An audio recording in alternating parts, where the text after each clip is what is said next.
किसान साथियों राम राम। आशा और उम्मीद करता हूँ कि आप सब ठीक ठाक हो।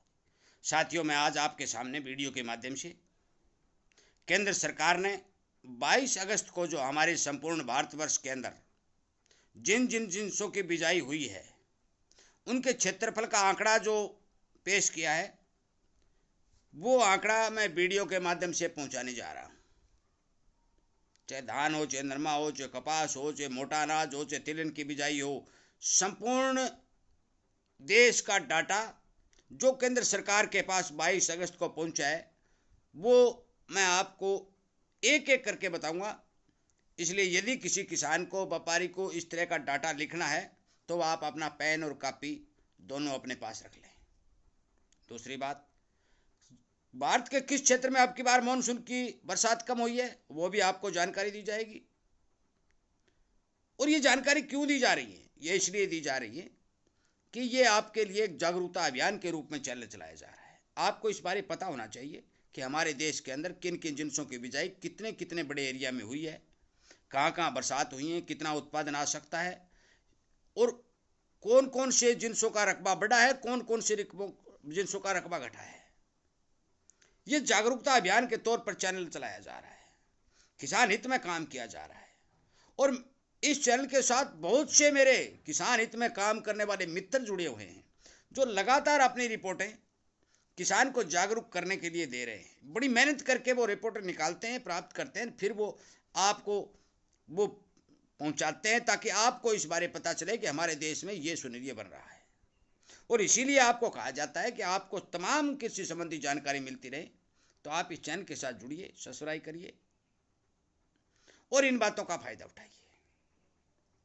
अब मैं शुरू करने जा रहा हूं। जो कृषि मंत्रालय भारत सरकार ने जो आंकड़े 22 अगस्त को हमारे देश की सारी बिजाई के दिए हैं वो आप तक वीडियो के माध्यम से पहुंचाऊं। उम्मीद करता हूं कि आप जरूर इन आंकड़ों के बारे में विचार करेंगे, जागरूक होंगे, क्योंकि पता होना जरूरी है। देश की सिचुएशन का किसान को जरूरी पता होना चाहिए।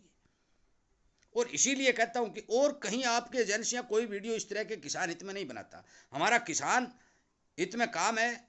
किसान के साथ हम मिलकर के आगे बढ़ना चाहते हैं, किसान को जागरूक करना चाहते हैं। इस बारे ये काम सारे किए जा रहे हैं। अब सुनिए फसलों की बिजाई के आंकड़े। कृषि मंत्रालय भारत सरकार ने 22 अगस्त को जो आंकड़े जारी किए हैं उनके हिसाब से हमारे भारत के अंदर कुल बिजाई का रकबा 1073.98 लाख हेक्टेयर हुआ है, जो पिछले साल 1038.58 लाख हेक्टेयर था। इस साल भारत सरकार के मुताबिक 4% बिजाई अधिक हुई है। अब बात करते हैं कि कौन कौन सी जिनसों में कि कितनी कितनी बिजाई हुई है, बढ़ी कितनी है, घटी कितनी है। साथियों, धान की बिजाई 7.6% बढ़ करके 420.41 लाख हेक्टेयर के अंदर बताई जा रही है, जो पिछले साल 390.80 लाख हेक्टेयर थी। इसकी मतलब सीधा है कि धान की बिजाई 7.6% बढ़ी है, जो भारत सरकार के आंकड़े। अब मोटे अनाज की बात करें तो मोटा अनाज जो चना आदि आता है 6.3% बढ़कर 187.12 लाख हेक्टेयर पर पहुंच गया है, जिसमें मक्का 11.7% उछलकर 93.34 लाख हेक्टेयर में मक्का की बिजाई जो भारत सरकार के पास आंकड़े दर्ज हैं उनमें दिखाई गई है। हम बात करते हैं दाल वाली फसलों की। दाल वाली फसलें हल्की बढ़त के साथ 117.77 लाख हेक्टेयर में बिजाई हुई है। पिछले साल दाल वाली फसलों की मूंग है, मोठ है, चना है, मसूर है, उड़द है, तूर है, इनकी 111.42 लाख हेक्टेयर थी। साथियों, जो हल्ला मचाया गया कि मूंग की बिजाई बहुत ज़्यादा होगी, ये हो गया वो, ऐसा साथियों सरकार के रिकॉर्ड में कहीं नहीं आया है। ये क्लियरिटी साबित हो चुका है कि मूंग, मोठ, उड़द, चना जो भी है, जहाँ भी बिजाई जो होनी है उस फसल की बिजाई केवल और केवल हल्की बढ़त के साथ ही आगे काम कर रही है, जिसमें उड़द का रकबा कुछ बढ़ा है।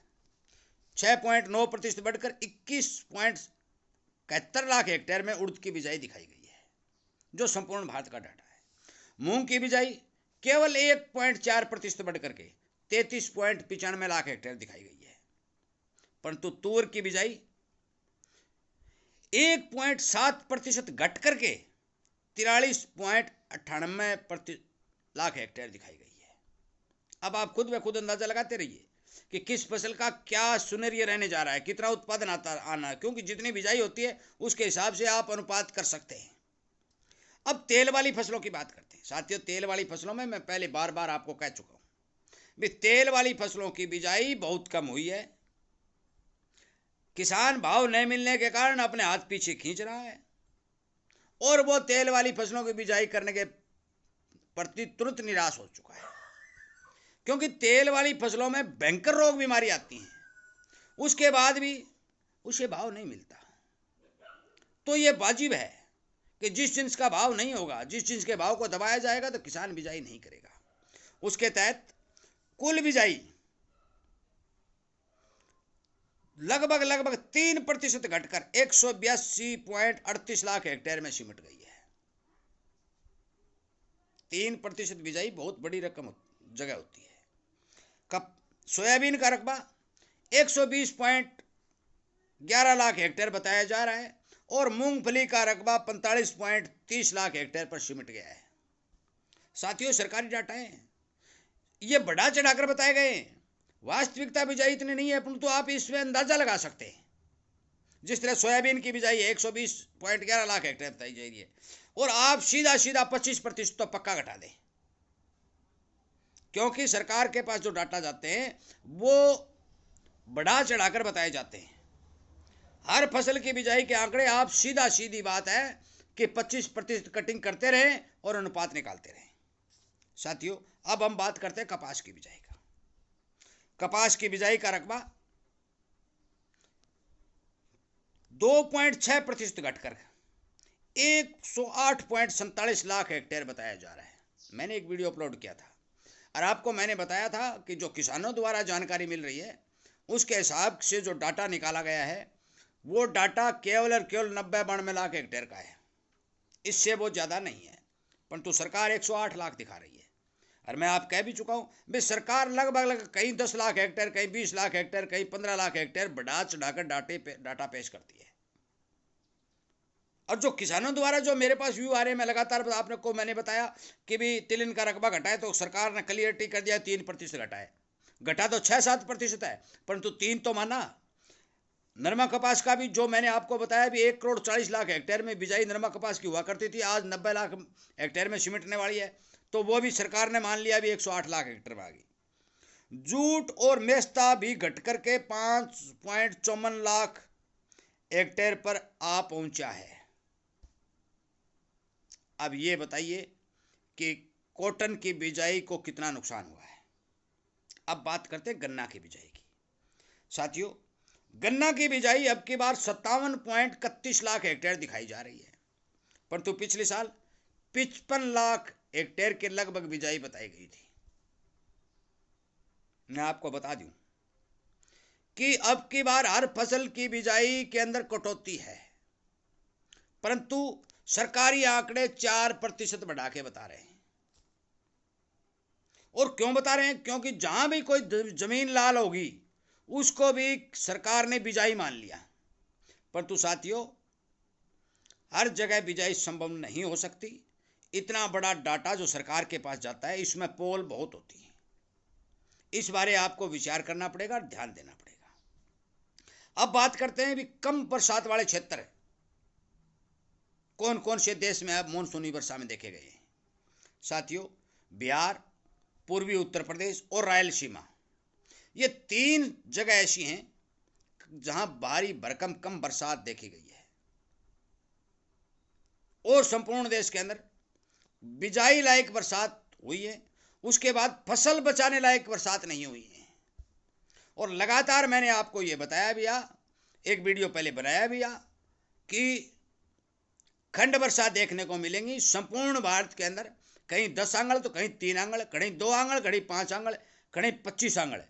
और पहाड़ी क्षेत्र या राजस्थान के जो पहाड़ी क्षेत्र हैं उन पर, हिमाचल प्रदेश में वहाँ बादल फटने जैसी घटनाएं और नदियों में पानी बहने जैसी घटनाएं जो खंड वर्षा के तौर पर देखने को मिलती हैं, वो लगातार इस बार भी देखने को मिल रही हैं, पिछली बार भी देखने को मिली थी। यह जलवायु परिवर्तन और घरेलू वार्मिंग का असर मानसूनी वर्षा पर लगातार प्रभाव डाल रहा है। साथियों, मैंने आपको संपूर्ण भारत की बिजाई के आंकड़े जो भारत सरकार ने 22 अगस्त को जारी किए वीडियो के माध्यम से बताए। मैं आपसे विनय निवेदन प्रार्थना करता हूं कि आप इन आंकड़ों के हिसाब से अपने दिमाग से, अपने व्यू से, अपने किसानों के साथ विचार विमर्श करके उत्पादन का भी आंकड़ा सटीक लगा सकते हैं। और इसी तरह विशेषज्ञ लोग देश के अंदर उत्पादन का आंकड़ा लगाते हैं। इसी बारे आपको जागरूक करने के लिए ये वीडियो अपलोड किया जा रहा है। उत्पादन का, डिमांड का और फिर भाव का एक बहुत बड़ा गहरा रिश्ता होता है। ये मैं आपको बार बार बता भी चुका हूँ। सरकार क्या कर दे, कहाँ से आयात मंगा ले, विदेशों को फायदा पहुंचा दे, भाव को दबा दे, वो एक अलग बात है। परंतु फसल के फंडामेंटल देखने के लिए, फसल के भाव में मजबूती देखने के लिए इस तरह के आंकड़ों से अनुमान लगाना आसान हो जाता है। इसी तरह की जानकारी आपको मिलती रहे तो आप इस चैनल के साथ जुड़े, सब्सक्राइब करें, सदस्यता लें। और इसमें कोई आपका पैसा नहीं, केवल सब्सक्राइब करना है। आपको संपूर्ण जानकारी वीडियो के माध्यम से मिलती रहेगी। किसान हित के अंदर काम करते हुए ज़्यादा से ज़्यादा किसानों तक शेयर जरूर करें, ताकि उन्हें भी इस तरह के आंकड़े समय समय के ऊपर खेती संबंधी जानकारी, तमाम चीज़ों की जो वीडियो के माध्यम से मिलती रहे और उन्हें भी नुकसान से बचाया जा सके। जय हिंद।